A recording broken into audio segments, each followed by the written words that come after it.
आप देख सकते हैं कि बांसडी इंटर कॉलेज बलिया में हम प्रांगण में हम हैं और यहाँ पे कुछ टीचर लोग ने अनुमति दी है हमसे बात करने के लिए। वहीं पे चल के बात करते हैं। तो चलिए देर न करते हुए आपसे सीधा बात करके दिखवाते हैं। कुछ सवाल है सीए को लेकर, बिहार पॉलिटिक्स को लेकर, और आपके जो सवाल हो सकते हैं उन्हीं सवालों को पूछने की कोशिश करते हैं। तो आइए, मेरी उपस्थिति अभी दर्ज हो गई है बलिया में, बांसडी में। हम बांसडी इंटर कॉलेज के प्रांगण में हैं। हमारे साथ यहाँ पे कुछ गुरुजन है, टीचर है, जिनसे हम बात करेंगे और आपको बताएंगे कि वो क्या राय रखते हैं हमारे कुछ सवाल पे, जो आपके सवाल हो सकते हैं। जैसे सर, हम आपसे एक सवाल करना चाहते हैं कि नीतीश जी ये कहते हुए अपना पक्ष रखते हैं कि तेजस्वी जी ने हमें असहज कर दिया था, काम नहीं करने दिया था, इसलिए हमने बीजेपी ज्वाइन कर लिया, हमें काम नहीं करने दिया गया। इन सब बातों पे आप कैसे देखते हैं सर? ऐसा है कि एक तो हम लोग बिहार से बिलोंग नहीं करते हैं, फिर भी सर राजनीति का ज्ञान तो जरूर होगा, क्योंकि आप गुरु हैं सर, और हम गुरु के पास इसलिए आए हैं। लेकिन सबसे बड़ी बात यह है कि आजकल के नेताओं का कोई चरित्र नहीं होता है, कोई भी नेता हो, जान लीजिए। हाँ, नेता लोग मुर्दे पर राजनीति करते हैं। तो अब इसके बाद अब कोई उपमा नहीं दिया जा सकता है, पलटू राम हो या भगेलू राम हो या जो भी हो। तो क्या लगता है, नीतीश जी को फायदा हुआ या बीजेपी को? अब ये तो जनता वहाँ की बताएगी, बिहार की। सर आप भी तो बता सकते हैं, आपसे बात करना है। नहीं भाई, यूपी के हम लोग रहने वाले हैं, तो ये तो बिहार की जनता ने बताएगी फायदा होगा कि नुकसान होगा। तो अगर आप परमिशन देंगे तो यूपी का ही सवाल कर लेंगे। अरे परमिशन लीजिए। अच्छा ठीक है। एक सर भी बैठे हुए हैं, इनसे भी बात करते हैं। क्या कुछ कहेंगे सर, कैसा लग रहा है? मतलब कुछ तो बताइए। सर ने तो मतलब 2 ही वर्ड में ख़त्म कर दिया। क्या माने, यूपी के बारे में कि बिहार? नहीं नहीं, नीतीश जी जैसे अभी बीजेपी ज्वाइन किए फिर से, और 9 बार कर दिया ऐसा। मतलब अब हम तो नीतीश जी के बारे में बहुत कम जानते हैं, हम जोगी जी के बारे में जानते हैं। अच्छा, हाँ, जोगी जी के बारे में अगर कुछ पूछना है तो पूछिए, हम बता देंगे। हम तो बताइए कैसा चल रहा है योगी जी के कार्यकाल में? कैसा लॉ एंड ऑर्डर है, कैसा विकास है? योगी जी के शासनकाल में लॉ एंड ऑर्डर पूरा इंडिया देख रही है। जैसे जैसे क्या, वो बुलडोजर बाबा का नाम से प्रसिद्ध है, देख ही रही है पूरे देश की दुनिया। किस तरीके से विकास को देखते हैं? विकास अच्छा है। क्या बताइए, रोड, सड़क, बिजली, पानी। कल एक बस्ती में इंटरव्यू ले रहे थे तो वहाँ के मुस्लिम लोग बोल रहे थे कि पानी नहीं आता टंकी में। अरे वो तो हर गांव में है, 1% नहीं है तो उसी को लोग उड़ाते हैं कि नहीं हुआ है, नहीं हुआ है। 1% नहीं। हाँ, बाकी सब ठीक है। तो आपकी क्या लगता है सर, मंदिर का राजनीति हो रहा है कि मतलब राम जी का आशीर्वाद बीजेपी को मिल जाएगा? किस तरीके से देखते हैं? किसी ने, तेजस्वी जी ने ये बोला कि मंदिर के जगह पे अस्पताल बनना चाहिए था, बीमार पड़ोगे तो मंदिर जाओगे कि अस्पताल जाओगे? बताइए इसके बारे में तो कुछ बोलिए। बोलेंगे। ऐसा है कि मंदिर आस्था का केंद्र है, राजनीति का केंद्र नहीं है, समझ गए ना। इसे राजनीति का कोई लेना देना ये नहीं है कि वो राम सबके हैं, किसी एक के नहीं है। अब पहले से कहा गया है कि हम में, तुम में, खड कम में, गटगट व्यापत राम। राम कहीं मंदिर में कैद नहीं होते हैं, सर्वत्र है। लेकिन मंदिर बना है तो बहुत अच्छा हुआ है। कांग्रेस बोलती है सर कि बीजेपी ने राम को पेटेंट करवा लिया है। वो अपना अपना मतलब उनका विचारधारा है, लेकिन जहाँ तक हम लोगों की विचारधारा है, राम सबके हैं और सबके रहेंगे, हम लोग समझते हैं। और रहा सवाल आप नीतीश जी का, ठीक है, मैं कुछ कहना चाहूँगा नीतीश जी के संदर्भ में। नीतीश जी चूँकि 9वीं बार ये मुख्यमंत्री पुनः शपथ लिए हैं, कहने का मतलब है कि जनतंत्र है। अगर आपको नहीं चलने दे रहे हैं तो जनता के बीच में आइए, जनता से भी समझिए, राय लीजिए। जैसे सवेरे आप इस्तीफा देते हैं, शाम को पुनः जो है आप उस पद पर आ जाते हैं, तो आपको तो पद से लोभ लग रहा है, जनता से नहीं समझ रहे हैं कि जनता क्या चाह रही है। तो जनता से भी राय लेनी चाहिए। नहीं तो आपका कल्चर जनता भी मतलब अपनाने लगेगी। वो अभी सोचेगी कि हम भी कहीं किसी को धोखा देते रहें, पलटी मारते रहे, ये एक फैशन बन जाएगा। आप जो करेंगे, ऊपर वाले जो बड़े लोग करेंगे, उसकी कापी नीचे होगी।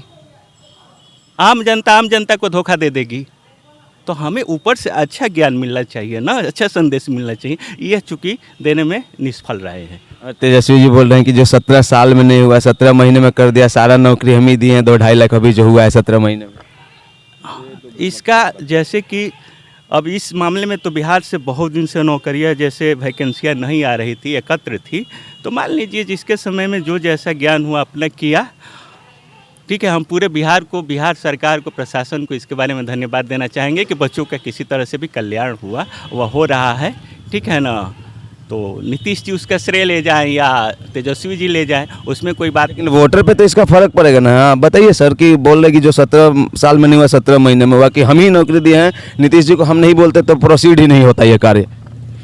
ये नेतागिरी की भाषा है, नेतागिरी है ये, और कुछ नहीं। दोनों में किन को श्रेय जाता है? मतलब मुख्यमंत्री ही न श्रेय लेंगे, ये तो जो मालिक होता है उसी को मिलता है। क्योंकि ये उप मुख्यमंत्री थे। हाँ, वो नहीं चाहते तो तेजस्वी जबरदस्ती करा देते, कहीं ना कहीं से उनके मन में भी था। बिहार की जनता इन सब बातों को देख के आपको क्या लगता है 24 में मतलब तेजस्वी जी बोल रहे हैं अकेले सरकार हम बना लेंगे? अब ये तो भाई अब यह तो वहाँ की जनता जनता बताएगी। अब इसका न्याय करेगी इसमें कि हाँ, कौन कौन बनने लायक है कौन बन, वो भी तो कुछ दिख रहा होगा। हम लोगों को कुछ नहीं दिख रहा है अभी। जो दिख रहा है वही बोल दीजिए। क्या दिख रहा है अब ये? बताइए कुछ तो, कि आपको क्या लक्षण दिखाई दे रहे हैं? तेजस्वी जी आएंगे कि नीतीश जी फिर से बीजेपी के साथ आएंगे, कि नीतीश जी अलग लड़ लेंगे? देखिए, यदि बीजेपी के साथ नीतीश आएंगे तब तो सीटें ज़्यादा मिलेगी, इसमें कोई दो राय नहीं है। क्योंकि आजकल राजनीति जो है अब बिहार से उठी हुई है, जाति वाला समीकरण बिहार से चल रहा है शुरू से ही। आज जब इस तरह का कॉम्बिनेशन बनेगा तो उसका लाभ तो मिलेगा। हाँ, कुछ बोलना चाहेंगे? क्या लगता है राम मंदिर का उद्घाटन एकदम चुनाव के करीब करना सियासी स्टंट है या फिर बस कुछ नहीं, एक भक्ति है? ये तो भक्ति की श्रेणी में आएगी ना। सियासी चीज़ को देखना वो अलग बात है। ये चूँकि पहले से प्रोग्राम ऑलरेडी जब से शुरुआत हुई तब फिक्स था कि हाँ इस तारीख को होने वाला है, और जब मंदिर का कुछ हिस्सा तैयार हो गया, फ्रंट आ गया, तो उसके लिए भी उद्घाटन करना जरूरी ही था। सर एक बहुत इंपॉर्टेंट सवाल है, प्लीज़ इसका हम उम्मीद करते हैं कि आप अच्छे से समझाइएगा, क्योंकि आप टीचर हैं। CAA फिर से 7 दिन के अंदर अमित शाह ऐसा बोल रहे हैं कि लागू होने वाला है, ये इसके बारे में क्या देखते हैं सर? इसके बारे में सर बता देंगे। सर कुछ बोल दीजिए दो शब्द। सर CAA को लेके आप क्या कहना चाहेंगे? फिर से लगता है कि 7 दिन में ये कानून मतलब आ जाएगा? देश में सीए की ज़रूरत है। ज़रूरत है सर? ज़रूरत है। इस देश में सभी लोगों को एक कानून के अंतर्गत रहना चाहिए। तो मुस्लिम लोग बोलते हैं कि हम लोग को दिक्कत है। धर्म के आधार पर तो ये होना ही नहीं चाहिए। सर उनको कैसे दिक्कत हो सकता है सर? इसके लोग एक हैं तो एक कानून भी होना चाहिए। और ये ऐसा कहा जा रहा है कि नॉन मुस्लिम माइनॉरिटी जो है, मतलब जो कि मुस्लिम बहुलक देश से जो प्रवासी रहेंगे, जो इंडिया में आए हैं, वो मुस्लिम नहीं होने चाहिए, सिख होने चाहिए, जैन होने चाहिए, हिंदू होने चाहिए, जो कि दूसरे देश में माइनॉरिटी चाहिए, जिनके साथ तिरस्कार का भावना मतलब रखा जाता है और उनको शोषित किया जाता है, कि उनको तो शरण दे देंगे, बट मुस्लिम बहुलक इलाकों से जो मुस्लिम लोग आके यहाँ पे रह रहे हैं उनको शरण नहीं दिया जाएगा। तो ये नॉन मुस्लिम माइनॉरिटीज़ थोड़ा सा बताएंगे। वास्तविकता यह है कि पूरे विश्व में हिंदू कहीं राष्ट्र ही नहीं है। मुस्लिम बहुत सारे राष्ट्र हैं, वो कहीं भी शरण ले सकते हैं, लेकिन हिंदू कहाँ शरण लें? सिख कहाँ शरण लें? इसलिए उनको आश्रय देना न्यायोचित है। सर तो कुछ लोग का, एक वर्ग का कहना है कि CAA आएगा तो हमारी नागरिकता चली जाएगी। इसको थोड़ा सा क्लियर करके हमारे यूथ को समझाइए कि CAA से किस तरीके से नहीं घबराने वाली बात है। सीए में घबराने वाली कौन सी बात है? कुछ वर्ग कहता है सर कि मतलब हमारी नागरिकता। अब ये तो उनसे पूछ मुस्लिम लोग बोलते हैं मोस्टली, उनसे पूछ सकते हैं कि आप क्यों घबरा रहे हो। बहुत बहुत आभार। सर कुछ बोलेंगे? अच्छा, बस एक लास्ट सवाल है सर, उसके बाद हम लोग प्रस्थान कर जाएंगे। गुरुजी आप ही बोल दीजिए।